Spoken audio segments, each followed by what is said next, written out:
Today is Friday, November 18th. This is the 1969 Cadillac DeVille tilt and telescopic steering column for my friend David in Fort Lauderdale. This is a level 10 restoration whereby the unit has been completely disassembled all the way down to the final screw as shown in the predecessor 2 videos. This is video number 3 out of a 3-video set. The first 2 videos showed the individual components laid out in a bench layout across all of the different inseparable subassemblies that comprise this steering column, as well as the pre-assembled lubricated state. And this is the fully assembled final embodiment, and I'm going to be doing a mechanical functional validation test and the electrical testing. So the first thing I'm going to test is the telescopic neck right here in front, and this locks in place with a quarter of a turn. So a quarter of a turn releases it, and you have infinite movement with 3.5 inches of travel. And at any particular location, quarter of a turn locks it in place, and the steering column is fixably retained in terms of the telescopic neck. So I'll put that back down. Okay.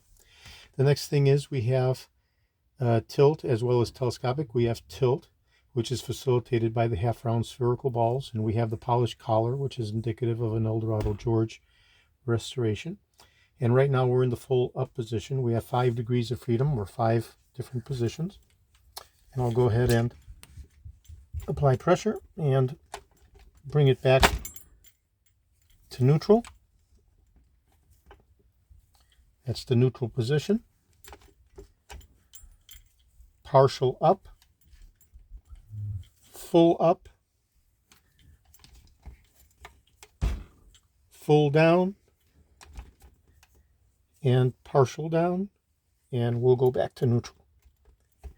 Obviously, when the steering column is assembled and retained in place with the mounting bolts, it's a lot easier to do, but because we have substantial spring tension for the telescopic neck.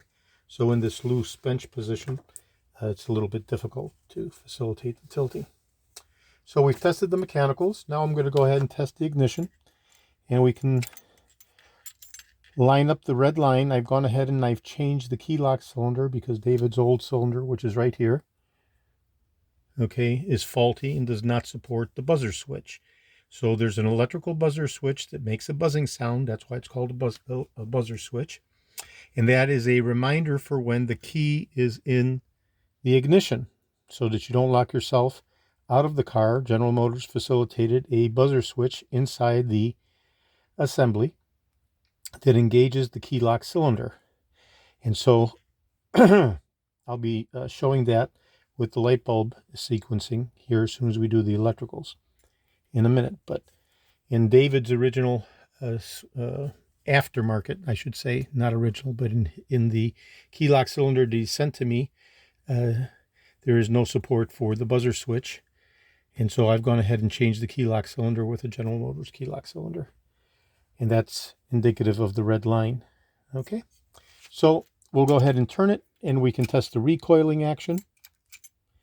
The spring recoiling action with the actuating rod right here.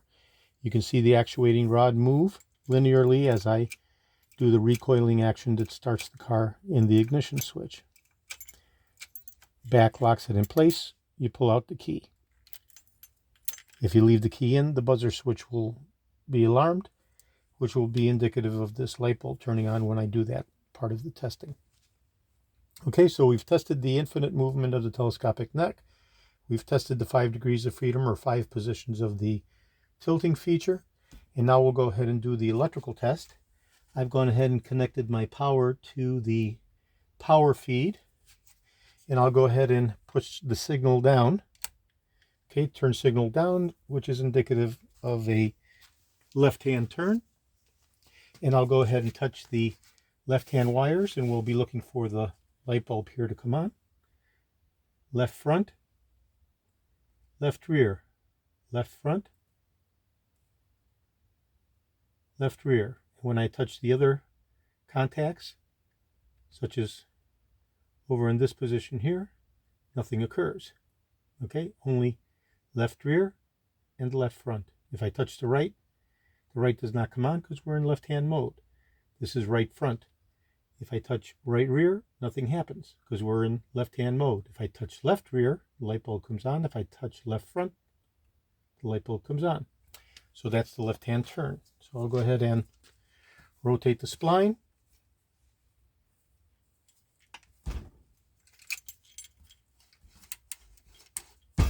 And the turn signal releases and goes back to neutral just by turning the spline. And now we'll go ahead and put the turn signal upwardly. This will be a right-hand turn, and now I'll be touching the right-hand positions, right-hand front,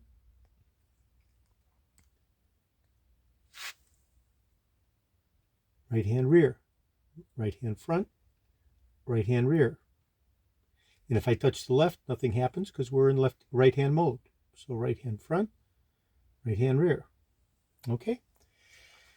So I'll go ahead and cancel that out again. And the turn signal goes back to neutral. Now I'm going to test the hazard emergency flasher by pushing in the emergency flasher button. Okay, and in this mode, we'll be looking for the light bulb to come on. And I'll put my feed into the hazard wire. And we have 1, 2, 3, 4, and 5. So that's 5 lights come on. That's the front and rear left, the front and rear right, and the brakes. The brake lights also come on. So we have the brake lights, right front, right rear, left rear. 1, 2, 3, 4, 5. So in the hazard mode, when the emergency flasher is actuated, we have all 5 lights, both turn signals, front and rear, left and right, as well as the brake lights, all flashing in the hazard mode. Pull the button out, and the hazard is disengaged. Now we have the cornering lamps, and I'll apply the power feed for the cornering lamps. And again, we'll test left-hand signal.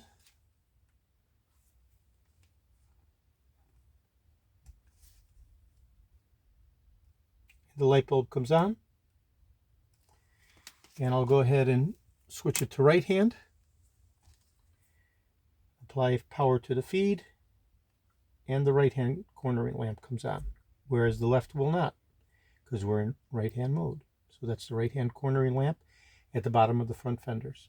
So we've tested the turn signals, we've tested the cornering lamps, we've tested the emergency hazard, and the last thing I guess we have to test is the horn.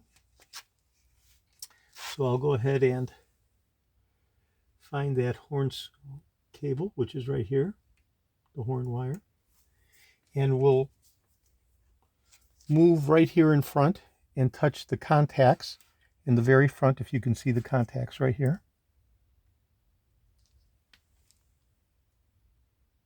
And the light bulb comes on. So that's how our horn is actuated. Okay.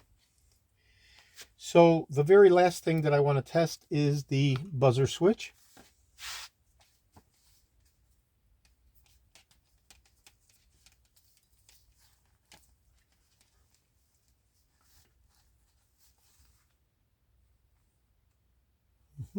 Okay, so in the case of the buzzer switch,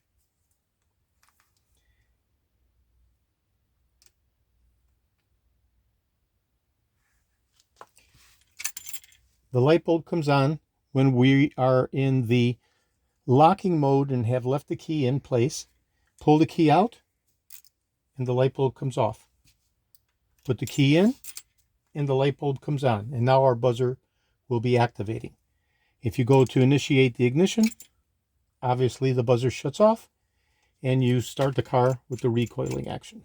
Okay, so that's how the buzzer switch works. I'll go ahead and test that one more time so we can see it. And the light bulb is on, indicative of the buzzer sounding off. Pull the key out and the light bulb comes off and the buzzer shuts off. So that's the 1969 tilt and telescopic steering column for my friend Dave in Fort Lauderdale.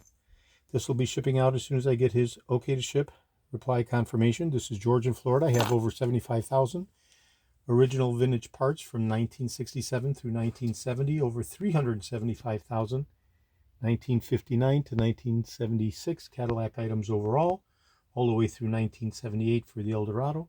I'm best known for my restoration of the Cadillac steering wheels with the wood grain inlay from 1969 through 1978, including the 1 year only 69 rim blow steering wheel, these tilt and telescopic steering columns, the power seat mechanisms, the instrument clusters, and other critical hard to source original vintage Cadillac items. Today is Friday, November 18th. Thank you very kindly.